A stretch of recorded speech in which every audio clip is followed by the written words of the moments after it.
বিজয় ও রাশমিকার বিয়ের আয়োজন মুগ্ধ করেনি এমন মানুষ খুঁজে পাওয়া সত্যিই কঠিন। তাদের এই রাজকীয় আয়োজনে নানা মানুষের নানা পরামর্শ এড়িয়ে রশ্মিকা ভরসা রেখেছিলেন নিজের মনের ভাবনার উপর।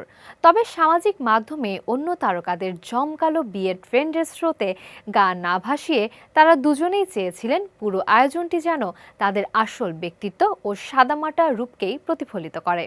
এই জুটির ওয়েডিং প্ল্যানার প্রিয়া মগান্তি তার সাম্প্রতিক এক সাক্ষাৎকারে এমন তথ্যই জানিয়েছেন। তিনি বলেন, বিয়ের সাজগোজের ক্ষেত্রে রশ্মিকা মান্দানা মূলত নিজের মনের ইচ্ছা ও পছন্দকেই প্রাধান্য দিয়েছেন। রশ্মিকা ও বিজয়ের বিয়ের নান্দনিক সাজ এবং আড়ম্বর মুগ্ধ করেছিল তাদের কোটি অনুরাগীকে। গত ২৬ ফেব্রুয়ারি উদয়পুরে পরিবার ও ঘনিষ্ঠ বন্ধুদের উপস্থিতিতে বিয়ের আনুষ্ঠানিকতা সম্পন্ন করেন এই তারকা জুটি। বিয়ের পর থেকেই তাদের এই বিশেষ আয়োজনে নানা খুঁটিনাটি নিয়ে ভক্তদের মাঝে ব্যাপক আলোচনা চলছে।